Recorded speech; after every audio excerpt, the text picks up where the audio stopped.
सभी को मेरी स्क्रीन दिख रही है? सो कल हमने कुछ चीज़ें थी इंट्रोडक्शन रिलेटेड और मैंने कुछ आपको चीज़ें बताई, जो कल थे। आई होप आप लोगों को थोड़ा बहुत समझ में आया होगा कि ये चीज़ क्या है जो मैं आपको बता रहा हूँ। और एक्चुअली जो चीज़ दिखती है हर जगह लाइक सोशल मीडिया पे या इंस्टाग्राम पे या हर जगह पर, वो वैसी नहीं है जैसा आप समझ रहे हो, ठीक है? इसलिए आपको उसे सीखने में बहुत टाइम लग जाता है, 2 साल लग जाते हैं, 3 साल लग जाते हैं, ठीक है? तो अगर हमारे पास पूरा सिस्टमैटिक वे हो, जिसके ज़रिए हम लोग स्टेप बाय स्टेप कुछ डेली अपने आप को ग्रो करें एंड देन थोड़ा-सा अपने आप को स्ट्रॉन्ग करें बाय मेंटली, तो उसके लिए बस आपको जस्ट एक पर्टिकुलर स्ट्रैटेजी चाहिए, ठीक है? तो स्ट्रैटेजी सिर्फ़ ये नहीं है कि जब भी मार्केट ये कैंडल बनाएगी, जब भी मार्केट ऐसे करेगी, जब भी मार्केट ऐसे करेगी, then I will take the trade. Strategy है कि आप अपना लैपटॉप या अपना डिवाइस ओपन करने के बाद, ठीक है? ओके? और कैसे आप उसको ऑपरेट करते हो, मेन चीज़ ये है, ठीक है? स्टार्टिंग एंड एंडिंग इम्पोर्टेंट होती है। तो कल मैंने आप लोगों को ये बताया था, आज हम लोग पढ़ेंगे, ये क्या है?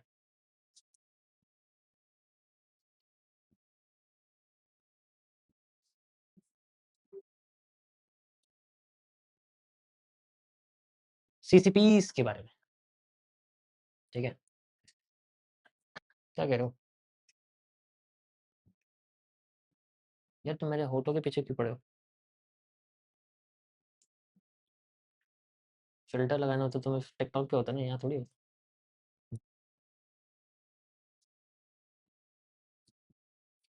चलिए, सो एमएमसी फेज़ 1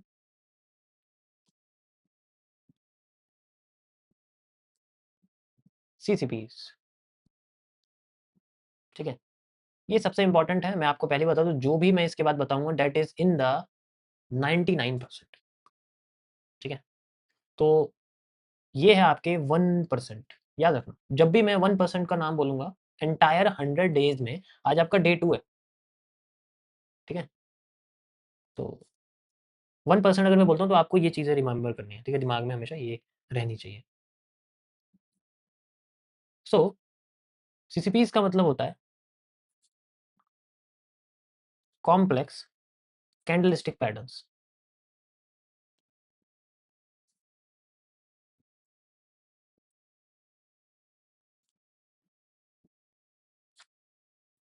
ओके?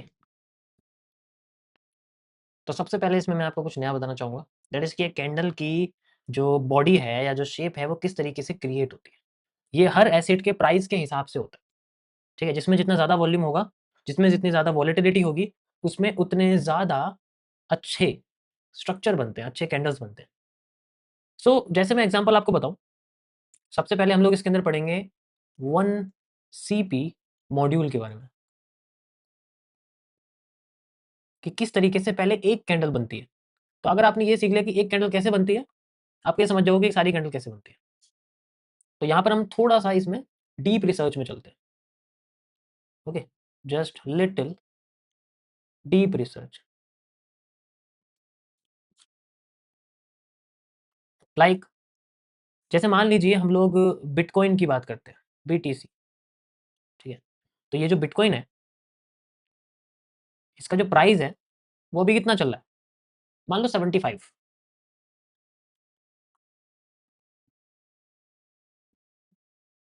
ठीक है? मान लो इसका प्राइस चल रहा है 75। तो जैसे ही 75 अभी टाइम कितना चल रहा है? This is the price. अभी टाइम मान लीजिए अभी चल रहा है 9 बजकर 10 minute. This is the time, okay? और अभी मैं आपसे बोलूँ कि अभी जो इसके अंदर करंट वॉल्यूम है, यानी कि कितने लोग यहाँ पर खरीद रहे हैं, बेच रहे हैं। मैं आपसे कहता हूँ कि अभी करंट में मान लीजिए यहाँ पर टोटल 10 बीटीसी बाय या सेल हुए। जस्ट मैं 10 यहाँ पर बाय या सेल की बात कर रहा हूँ, तो दिस इज़ कॉल्ड वॉल्यूम। अभी बताऊँगा इसका मतलब क्या होगा। इस दुनिया में 3 तरीके से एनालिसिस की जाती है। ये तीनों मैंने लिख दिया आपके सामने, ठीक है? इसको हम बोलते हैं प्राइस एक्शन या प्राइस एनालिसिस। टाइम इसको बोलते हैं हम लोग रेंज एनालिसिस। ध्यान से सुनना मैं जो क्या कह रहा हूँ। This is called range analysis. और ये जो है इसको हम बोलते हैं वॉल्यूमेट्रिक एनालिसिस। हर किसी का अपना एक अलग तरीका है मार्केट को सॉल्व करने का। मैं बेसिकली इन फर्स्ट टू को यूज करता हूँ, इसको नहीं करता हूँ। ये जो लास्ट है ये आता है आपका प्रोफाइलिंग के अंदर। You know what is profiling? Profilings होती हैं जिसके अंदर आप वॉल्यूम को सेपरेट करते हो टाइम के बेसिस पे। मतलब जैसे अगर प्राइस अभी जैसे मान लो इतना है, जैसे प्राइस बढ़ता है तो वो वॉल्यूम के साथ बढ़ता है। प्राइस तभी बढ़ेगा जब वॉल्यूम बढ़ेगा, प्राइस तभी बढ़ेगा जब वॉल्यूम बढ़ेगा। एकदम से जैसे वॉल्यूम बढ़ गया तो प्राइस भी एकदम से बढ़ता है। तो ये इनके बीच में नंबर्स होते हैं कि कितने यूनिट्स में पर्टिकुलर एसेट या बीटीसी, यहाँ बोल लो बीटीसी जो है वो खरीदा गया है। इस तरीके से उसका प्राइस बढ़ता है। जैसे मान लीजिए यहाँ पर 2 यूनिट खरीदी है, यहाँ 2 यूनिट खरीदी है, या 6 यूनिट खरीदी है। तो इस तरीके दिखता है कि अब यहाँ दिखता है फिर से यहाँ 2 यूनिट खरीदी है मान लीजिए। अब फिर अगली बार क्या होता है, 4 यूनिट बेच दिए, माइनस कर दिए। तो इस तरीके से ये वॉल्यूम प्रोफाइलिंग होती है। ठीक है, ये बहुत मुश्किल है बट आज के ज़माने में इनको हम लोग फुटप्रिंट्स के ज़रिए फाइंड आउट कर सकते हैं। फुटप्रिंट्स, जैसे हम चलते हैं किसी भी जगह पर और अगर हमारे पैर गीले हो जाए और हम किसी ड्राई जगह पर चलते हैं तो वहाँ पर हमारे फुटप्रिंट्स रह जाते हैं। सेम चीज़ कैंडल करती है, जहाँ भी चलती है तो वो कई तरीके से अपने अवशेष छोड़ती है। वो प्राइस भी हो सकता है, वो टाइम भी हो सकता है, वो वॉल्यूम भी हो सकता है। तो यहाँ पर हम लोग वॉल्यूम फुटप्रिंट्स की बात करें। यहाँ पर हम लोग टाइम फुटप्रिंट्स भी बोल सकते हैं या फिर हम लोग यहाँ प्राइस फुटप्रिंट्स भी बोल सकते हैं। और जब हम इन पुराने फुटप्रिंट्स को मैच करते हैं then we create a structure, then we creates a structure. और उन्हीं स्ट्रक्चर को हम लोग पैटर्न्स में फाइंड आउट करते हैं। और जब ये प्रोसेस फॉलो किया जाता है तो यहाँ पर इन दोनों को मिक्स करके हम लोग बोलते हैं टेक्निकल एनालिसिस। और जब इन दोनों का इस्तेमाल ना करके जस्ट उसके साइज के बेसिस पे चीज की जाए तो हम उसे बोलते हैं वॉल्यूम एनालिसिस। समझ आया?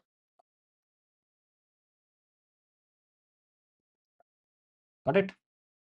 सबसे पहले ये समझो कि कितने तरीके के एनालिसिस होते हैं। एमएमसी फेज 22 तक मैंने सिर्फ ये दो ही बताए हैं, 24 तक। इसके आगे का जो एरिया ना वो वॉल्यूम फुटप्रिंट्स के अंदर आता है, वो बहुत मुश्किल है तो इसलिए मैंने उसको मैं भी कम यूज करता हूँ। ठीक है,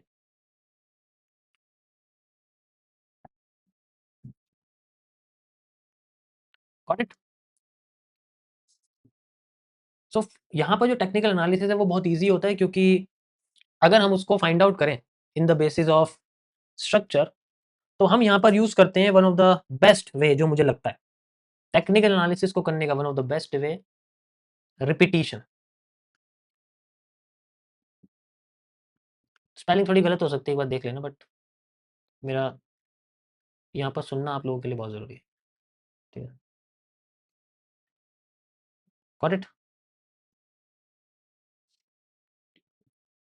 देखो जो मैं बता रहा हूँ ना वो कहीं नहीं मिलेगा आपको, ये लिख के ले लो मेरे से। पूरा यूट्यूब छान लो, पूरा गूगल छान लो, एआई से भी पूछ लो, इस तरीके से नहीं मिलेगा आपको। ये सिस्टमेटिक तरीका नहीं मिलेगा कहीं भी।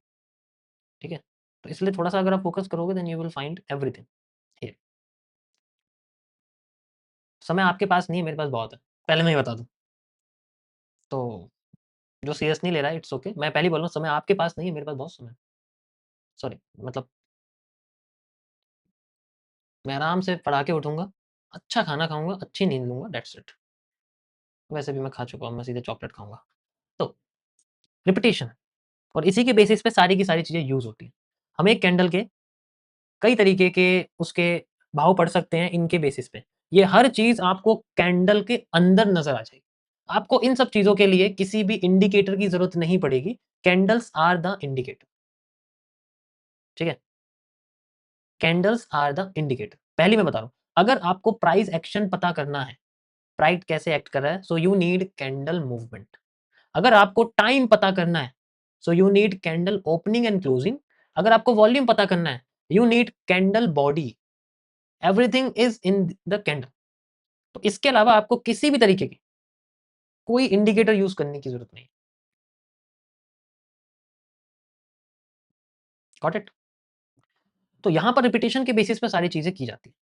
नाउ इन द सीसीपीज कैंडल्स किस तरीके से बनती है? जैसे ही आपका टाइम आता है किसी भी टाइम फ्रेम के कैंडल की क्लोज होने का, लेट्स से मैं आपसे कहता हूँ कि मैं अभी 5 मिनट की कैंडल का यूज़ कर रहा हूँ। सो व्हाट वी थिंक कि 5 मिनट की कैंडल जैसे ओपन होती है, तो एक टाइमर शुरू हो जाता है, ठीक है? जैसे ही क्लोज होती है, उसका एक टाइमर शुरू हो जाता है। अब वो टाइमर बढ़ता रहता है, अब उसके पास 5 मिनट का टाइम है। 5 मिनट तक उसे जो भी मूवमेंट करनी है, वो हमें कैंडल्स के अंदर दिख जाएगी एंड उसके बाद हम लोग ध्यान से सुना मैंने, जैसे ही 5 मिनट के बाद अगली कैंडल ओपन होगी, तो उसके 5 मिनट होंगे। तो जैसे ही ये कैंडल क्लोज होती है, हमारे पास 5 मिनट का टाइम है इसको ऑब्जर्व करने का।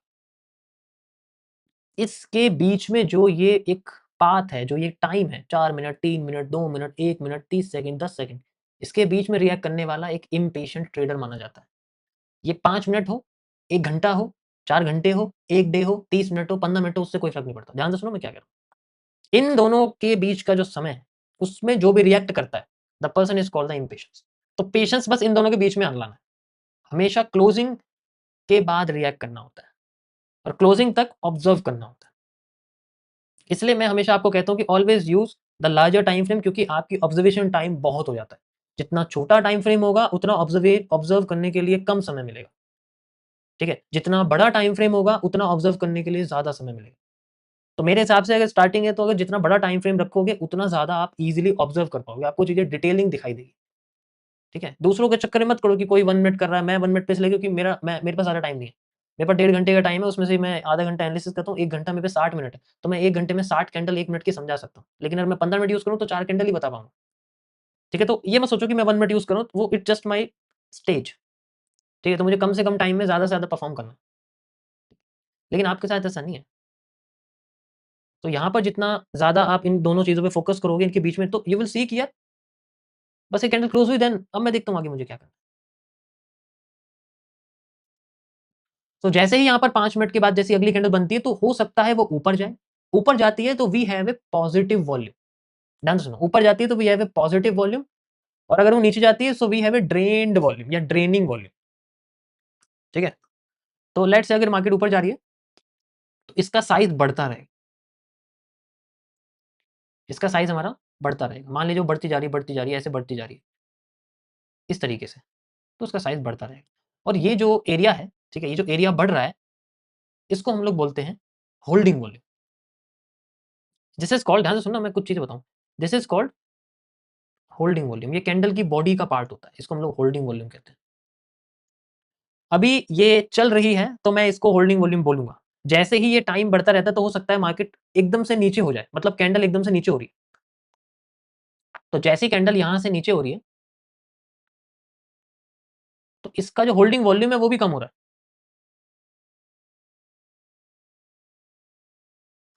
और जब ये कम हो जाता है, तो ऊपर ये अपना एक प्रिंट छोड़ती है। This is called a wick print, जिसे हम लोग फुट प्रिंट भी कहते हैं। आसान भाषा में विक, ओके? असली फुटप्रिंट ये होता है। ये नीचे भी हो सकता है, ये ऊपर भी हो सकता है। ये जितना बड़ा होगा, उतना ज़्यादा उसके पास वापस जाएँगे। ध्यान से सुनो, रिवर्स।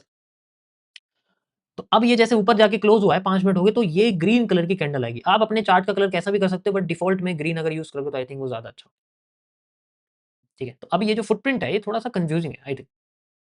जैसे ही नीचे आया, तो जो आपका होल्डिंग वॉल्यूम है, ये कम हो गया। अब इसको आप होल्डिंग नहीं बोलोगे, जैसे ही candle close, this is called holded volume, ठीक है? अब ये होल्ड हो चुका है। अब यहाँ पर मार्केट में एक चीज़ समझ में आती है कि यार ये कैंडल कैसी हो गई है? पहले एकदम से उठी, फिर छोटी हो गई, अब हम क्या करें? ठीक है? तो ऐसी कैंडल्स को हम लोग बोलते हैं inverted. This is called inverted candle. और अभी जो ये कैंडल बनी हुई है ग्रीन कलर की, इसे हम लोग इन्वर्टेड हैमर कहते हैं। आप इसे इन्वर्टेड कैंडल बोलो बस, हैमर की कोई ज़रूरत नहीं। बिकॉज़ आगे जाके कलर आपके लिए कोई मैटर नहीं करेंगे, शेप मैटर करेगी। तो इस पर्टिकुलर कैंडल का मतलब है कि इसका जो होल्डिंग वॉल्यूम है, वो कम हुआ है। अगर वो कम हुआ है, तो इसका मतलब उसके ज़्यादा फुटप्रिंट्स है, उसकी ज़्यादा बड़ी विक है। तो मार्केट दोबारा से इसके विक को फिल करने के लिए आती है, अपने बचे हुए होल्डिंग वॉल्यूम को लेने आती है। लेकिन वो कब आएगी, ये किसी को नहीं पता होता, ठीक है? वो किसी को नहीं पता। तो हम लोग उसके लिए थोड़ी बहुत और एक्स्ट्रा कैंडल का यूज़ करते हैं, या फिर इसकी जगह को यूज़ करते हैं, या फिर टाइमिंग को यूज़ करते हैं, कि वो अगला वॉल्यूम फिल करने कब आएगी। ये जो बचा हुआ, अब यहाँ कहानी विक की नहीं है, यहाँ कहानी अपने होल्डिंग वॉल्यूम को वापस लाने की है। तो यहाँ पर थर्ड तरीका जो है वो यूज़ हो रहा है। ये जो वॉल्यूम है, इस वॉल्यूम को फिल करने के लिए मार्केट आ रही है, तो यहाँ नीड है वॉल्यूम की। ये वाला एरिया यूज हो रहा है, तो ये वाला एरिया यूज होगा तो वो किस टाइम पे आ सकती है, किस प्राइस पे आ सकती है, ये मैटर करता है। ठीक है, अगर मान लीजिए ऐसे टाइम पे है जिसमें कोई ऐसी न्यूज है जिससे हमें लगता है कि ये ऊपर जा सकती है, इट मीन्स टाइम के बेसिस पे एनालिसिस किया जा सकता है। जैसे न्यूज आना, सीपीआई आना, पीपीआई आना, ठीक है, स्पीकर इवेंट्स आना, ब्रोकरेज आना, मतलब ब्रोकर ओपनिंग्स आना, क्लोजिंग्स आना, मल्टीपल टाइम फ्रेम्स का एक समय पे अलाइन करना। प्राइस कब आता है? प्राइस अलग है। प्राइस आता है जब स्ट्रक्चर बनता है, इसका कोई स्ट्रक्चर ही नहीं, तो जब स्ट्रक्चर समझ नहीं आता then we rely on timing. जब टाइमिंग नहीं होती then we rely on structure. इस तरीके से एनालिसिस चलते हैं। ऐसे ही मैंने रेंज एनालिसिस और स्ट्रक्चर एनालिसिस क्रिएट किया था। इन दोनों का मतलब ये है। ठीक है, तो जैसे अब बहुत लोग पूछ रहे थे कि भाई हम रेंज कब यूज करेंगे, प्राइस एक्शन या स्ट्रक्चरल एनालिसिस कब यूज करेंगे, रिपीटेशन कब यूज करेंगे, ऐसे यूज करेंगे। यहाँ तक सबको समझ में आ गया? ये इन्वर्टेड कैंडल।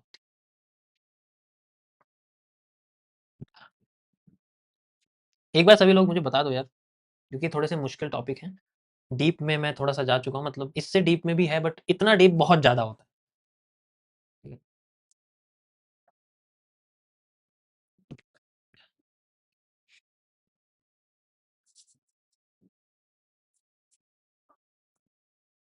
तो अब मुझे बताओ कि मार्केट में अगली जो कैंडल है उसका एनालिसिस किस पर्टिकुलर चीज से होगा? समझ आ गया ना किससे होगा? टाइम से होगा। तो ऐसे-ऐसे कुछ एनालिसिस होते हैं जो यूज़ किया। अब ये ऐसा नहीं है कि ये 5 मिनट के टाइम फ्रेम पे करेंगे हम लोग। इसके भी मल्टीपल टाइम फ्रेम्स होते हैं कि भई ऐसा होने के लिए कौन-सा टाइम फ्रेम यूज़ किया जाए। वही टाइम का एनालिसिस है और कुछ नहीं है इसमें, स्ट्रक्चर से कोई मतलब नहीं है। टाइम का एनालिसिस है। प्राइसेज़ का तो कोई मतलब ही नहीं है, मैं अभी बता दूँ आपको। सारा खेल टाइमिंग का और वॉल्यूम का होता है। ठीक है? टाइमिंग का और वॉल्यूम का होता है, प्राइस का कोई मतलब नहीं। अच्छे फसल को कीड़े ही खाते हैं, जैसे कहते हैं ना।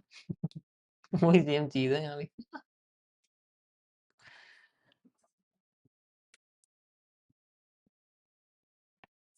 सो इस तरीके से हमारे पास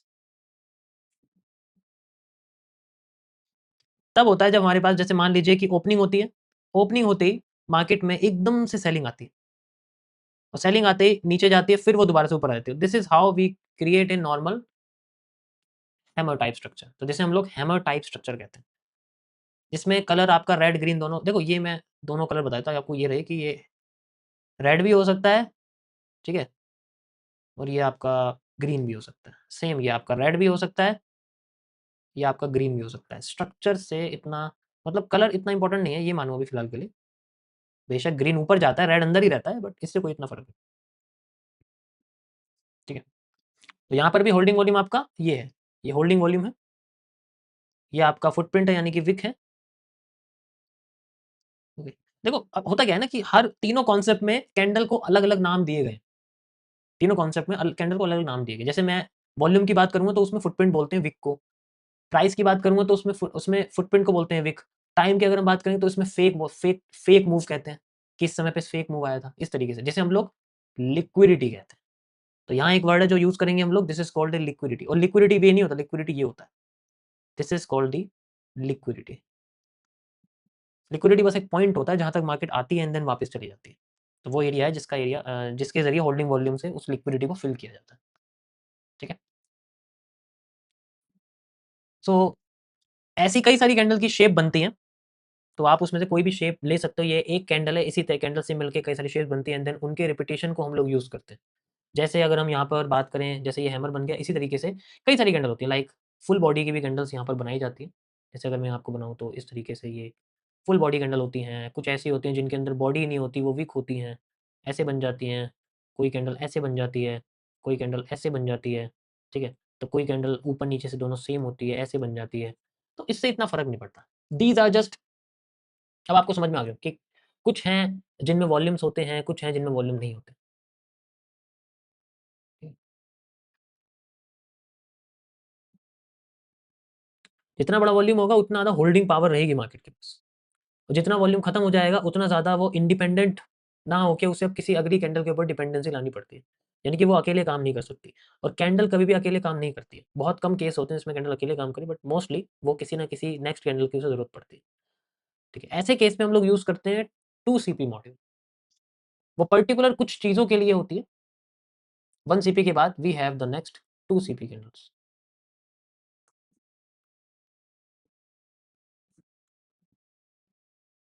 ओके? यार ये ना थोड़ा मोटा हो गया है। इतना मोटा मैं नहीं हूँ। So this is the 2 CP module.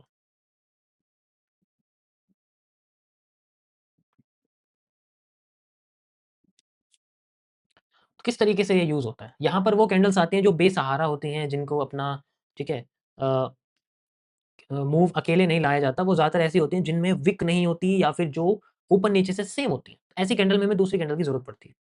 ठीक है? ध्यान देना जिसमें हमें ज़रूरत पड़ेगी दैट इज़ ये नए तरीके से बता रहा हूँ, पुराना भूल जाओ।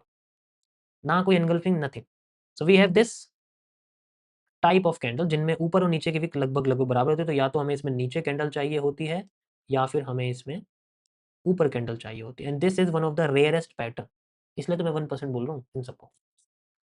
नेक्स्ट होती है इसी तरीके से कि अगर यहाँ पर आपकी विक बन जाए ऐसी एंड देन लगभग-लगभग ऐसी हो, तो ऐसे केस में भी you will need extra candle या तो वो ऐसी हो सकती है अगर ये बेरिश है या फिर वो ऐसी हो सकती है।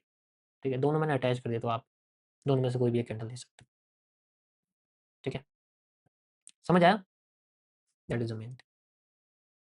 सो इन दोनों कैंडल्स में हमें इन दोनों पैटर्न्स में हमें नेक्स्ट कैंडल चाहिए होती है, नहीं तो हमें पता नहीं लगेगा कि उसको कैसे यूज़ करेंगे।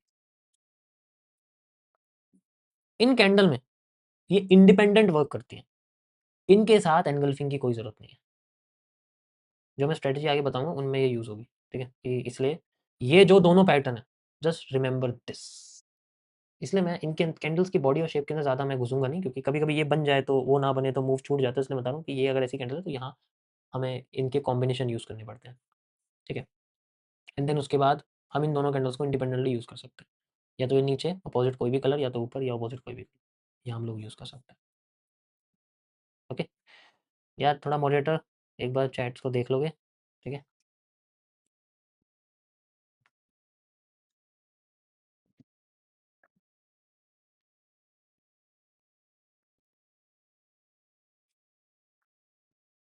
ये देखो कैसे-कैसे सवाल पूछ रहे हैं।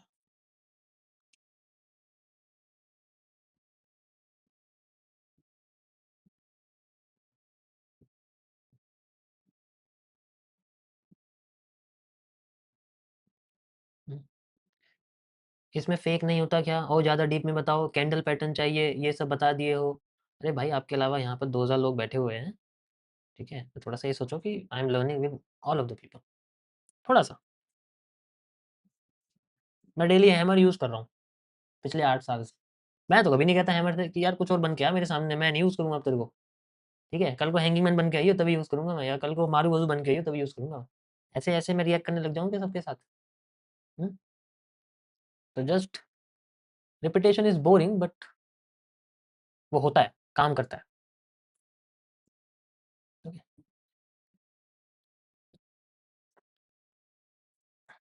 इसी तरीके से आपके बाकी के जो पैटर्न्स हैं वो काम करते हैं। बट अभी मैं बता रहा हूँ दिस एंड दिस इज़ 1%। बाकी इस पूरे टॉपिक में से आपकी कोई ज़रूरत नहीं पड़ेगी जब चार्ट यूज़ करोगे तो। बट फॉर नॉलेज मैंने आपको सब कुछ बता दिया। इग्नोर एवरी कैंडल जो ऐसी नहीं है आपके की लेवल पर। अब मैंने एक नया वर्ड यहाँ यूज़ किया है नए लोगों के लिए, ठीक है? So you will just think कि की लेवल पर। मैं आपको एक एग्ज़ाम्पल दिखाता हूँ। जस्ट एग्ज़ाम्पल देखोगे? दिखाता हूँ। We are on the chart and चलिए हम लोग यहाँ पर आते हैं। मैं आपको एक की लेवल यहाँ बना के दिखाता हूँ, उसपे हम लोग ऐसे ही कैंडल यूज़ करेंगे, ठीक है?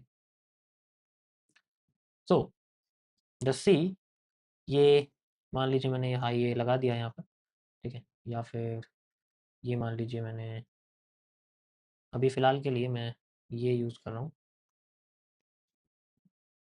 ठीक है? तो यहाँ पर आपको ऐसी कैंडल कहाँ दिख रही है? Just see this, this, nothing और कुछ नहीं दिख रहा, मूव क्या आ रहा है? ये मैंने बस एक की लेवल बनाया, तो की लेवल पे हमें क्या देखना अभी ऊपर है तो हम लोग ठीक है? तो बेयरिश पैटर्न देखें। अभी मैं बताऊँगा बेयरिश बुलिश का क्या मतलब है, और कोई भी पैटर्न बुलिश भी हो सकता है, बेयरिश भी हो सकता है। ठीक है? सिंगल कैंडल, कोई एनगल्फिंग नहीं। अब जो मैं बताऊँगा उसमें एनगल्फिंग का कोई मैटर ही नहीं है, खत्म। सेकंड कैंडल की ज़रूरत ही नहीं है, क्योंकि एनगल्फिंग ली, आधा मूव हाथ से चला गया। ठीक है? तो for this and now the target, like ये आया एंड जैसे मैंने यूज़ किया है, यहाँ से यहाँ तक का, देखो यहाँ तक मार्केट आई हुई है, यहीं से ऊपर गई है। सो वी हैव दिस, एक ये शॉर्ट है, फिर थोड़ा-सा पैटर्न मार्केट ने दिया एंड देन एक ये शॉर्ट है like this. So you can सी, तो जो ह्यूज रेशियोज़ हैं ये जनरली इससे नहीं, अब इसमें पीछे 11 रेशियो है, अगर इसमें 5 भी लॉस हो जाए ना तो कोई फ़र्क नहीं पड़ता है। सेम चीज़ यहाँ है, क्या हमें चाहिए? पॉजिटिव पैटर्न की हैमर जैसी कैंडल, या हैमर जैसी कैंडल कहाँ है? You can see the lowest part, we have to just focus on the key level. ठीक है? जैसे हम की लेवल पे फोकस करेंगे then we have this. Multiple candles हैं तो it's okay, we will use like this. यहाँ closing होती है, यहाँ तक का लो 1:2, 1:2। अभी मैं सिर्फ आपको ये दिखा रहा हूँ, बड़ा भी है, अभी बड़ा रेशियो भी देखेंगे, बाकी कितना बड़ा है। And you can see the hammer here also, hammer like structure. अब यहाँ काफ़ी सारी है तो मैं सब पे फोकस नहीं करूँगा। ठीक है? यहाँ चलो इसको हम लोग फेल कर देते हैं। ठीक है? मल्टीपल कैंडल्स हैं और उसके बाद ये फेल होती है, देन यहाँ पर बना है। एक ये फेल है, देन ये फेल है, देन ये फेल नहीं, ये नहीं है फेल, सॉरी, क्योंकि ये इसके जैसे दिखती नहीं है। जैसे यहाँ पर आप देखोगे तो how you will this two candle combination, तो कई सारी चीज़ें हैं इसके अंदर। ठीक है कि अ, अब ये इतना सारा ज़ोन बन गया, ठीक है? तो इसमें कई सारी कैंडल्स आ गई हैं। तो ऐसे केस में हम लोग कैसे टाइम फ्रेम को बड़ा करेंगे, ठीक है? क्योंकि इस जगह पर टाइम फ्रेम हमें बड़ा करना पड़ेगा। बट अगर छोटे-छोटे मूव्स देखे जाएँ, छोटे टाइम फ्रेम्स के लिए, तो उस केस में हमें जनरली बढ़ाना पड़ता है। ठीक है।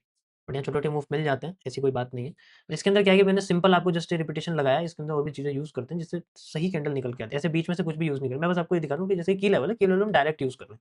कभी-कभी हर बार ऐसा नहीं होगा, क्योंकि कभी-कभी ऐसे कंसोलिडेशन भी मिलेगा, तो उसमें क्या है कि कई बार मल्टीपल एसएल भी होते हैं, but it's okay. We need some key level for this. Okay? So ये है कि हमें सिंगल एक कैंडल ढूँढनी है। जैसे अगर मैं यहाँ ले आके लेके जाऊँ आपको, तो यहाँ टॉप पे अगर आप देखोगे, ये देखो inverted hammer, inverted candle, inverted candles, everything is inverted here, everything is inverted here. You can see the inverted, everything is inverted. ठीक है? डायरेक्शन। तो मैं आपको जस्ट इन्वर्टेड कैंडल्स दिखा रहा हूँ, वो डाउन साइड में आ रही है, तो ऊपर से साइड प्रेशर आया तो हम लोग डाउन साइड में चलते हैं। Just single candle. अब अगर मान लो आप यूज़ कर रहे हो, भई मैं डोजी यूज़ कर रहा हूँ, तो वो एक तो रेयर है। You will need a second candle. Single इसके बेसिस पे नहीं कर सकते। जैसे मैंने आपको बताया कि ये सेकंड कैंडल के बेसिस पे चलेगी, then it will go down. लेकिन ये हर बार नहीं होगा, कभी-कभी फेल भी करेगी। द मेन थिंग इज़, मैंने आपको पहले ही बताया, तो इन्वर्टेड या हैमर लाइक स्ट्रक्चर, इन दोनों कैंडल्स पे अगर हमें फोकस करना है। तो आज का ऐसा टॉपिक इतना ही है, तो मैं यही कहूँगा कि आप लोगों से, इन दोनों कैंडल्स को 1000 बार इसे देखो बने हुए चार्ट पे, 1000 बार इसे देखो बने हुए चार्ट पे, ठीक है? 1000 बार इसको देखो बने हुए चार्ट पे, 1000 बार इसको देखो बने हुए चार्ट, ठीक है? जो मैंने टॉपिक नहीं बताया उसके बारे में मत पूछो, जब आगे बताऊँगा तो यू विल, ठीक है? तो रीज़न मत पूछो अभी किसी भी चीज़ का, ये क्यों है, ठीक है? क्योंकि आपको नहीं पता आप किस डे के टॉपिक का सवाल पूछ रहे हो, आपको ये नहीं पता। इसलिए सोचो कि जो मैं बता रहा हूँ उस पे फ़ोकस करो, ज़्यादा अच्छा है। अभी आप कुछ भी सवाल पूछोगे, आपको नहीं पता, आप सवाल मेरे हिसाब से डे 47 का पूछ रहे हो, डे 70 का पूछ रहे हो, आपको वो आज जानना है। पहले डे 46 तो जान लो, डे 47 तो तभी आएगा, और अभी तो डे 2 चल रहा है। ओके? तो बी पेशेंट, एवरीथिंग। अब ये की लेवल क्या है, इसलिए मैं वर्ड यूज़ नहीं कर रहा हूँ, क्योंकि मुझे पता है सिर्फ कर दूँगा तो व्हाट इज़ की लेवल? कहाँ है की लेवल? कौन-सा की लेवल? सही है की लेवल? फिर बस शुरू हो जाता है। ठीक है? तो इसलिए मैं कुछ चीज़ें यूज़ नहीं कर रहा हूँ। ओके? तो this is your homework you can say, and आप इसकी प्रैक्टिस करोगे, आपके पास टाइम 24 घंटे का है, क्योंकि अब से 24 घंटे बाद फिर स्ट्रीम शुरू हो जाएगी, नेक्स्ट टॉपिक होगा। तो अगर कर लोगे तो आपके लिए ज़्यादा फ़ायदेमंद है। ठीक है? वैसे तो इसका जो यूज़ है हम लोग कुछ टाइम बात करेंगे, तो तब तक तो आपके पास बहुत टाइम है, ऐसा नहीं 24 घंटे तो मैं ऐसे कह रहा हूँ, 1 हफ्ते का टाइम है। You can just find out these on बना हुआ चार्ट। ठीक है? समझ आया?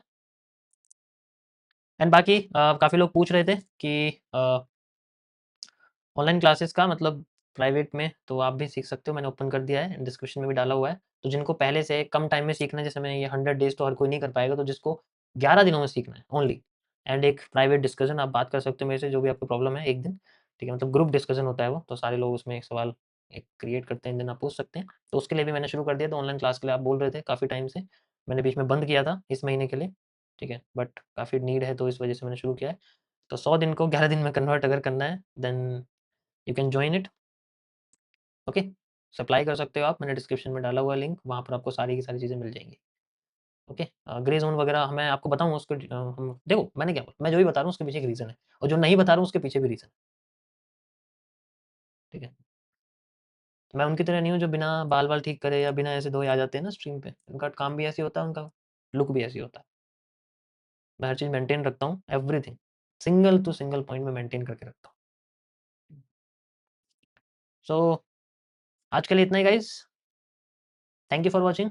आई होप आप लोगों को आज का टॉपिक समझ आया होगा। इसके रिलेटेड कोई भी आपको अगर सवाल है, मेनली मुझे पता है वॉल्यूम और होल्डिंग वॉल्यूम के अंदर होंगे, कैंडल की शेप्स के अंदर होंगे।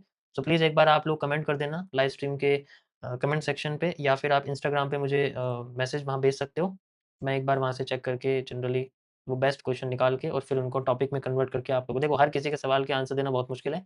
सो प्लीज़ ऐसे भी पेशेंट रहा करो। मेरे पास डेली हज़ारों ईमेल आते हैं तो मैं नहीं पढ़ पाऊँगा यार। लेकिन मैं सबको कंबाइन करके एक टॉपिक के रूप में आंसर आप लोगों को दे सकता हूँ लाइव स्ट्रीम।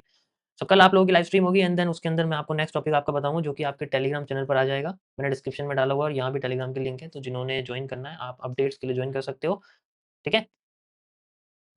यो तो आपका डे 2 कंप्लीट हुआ। Thank you so much. मिलते हैं आप लोगों से नेक्स्ट स्ट्रीम पे।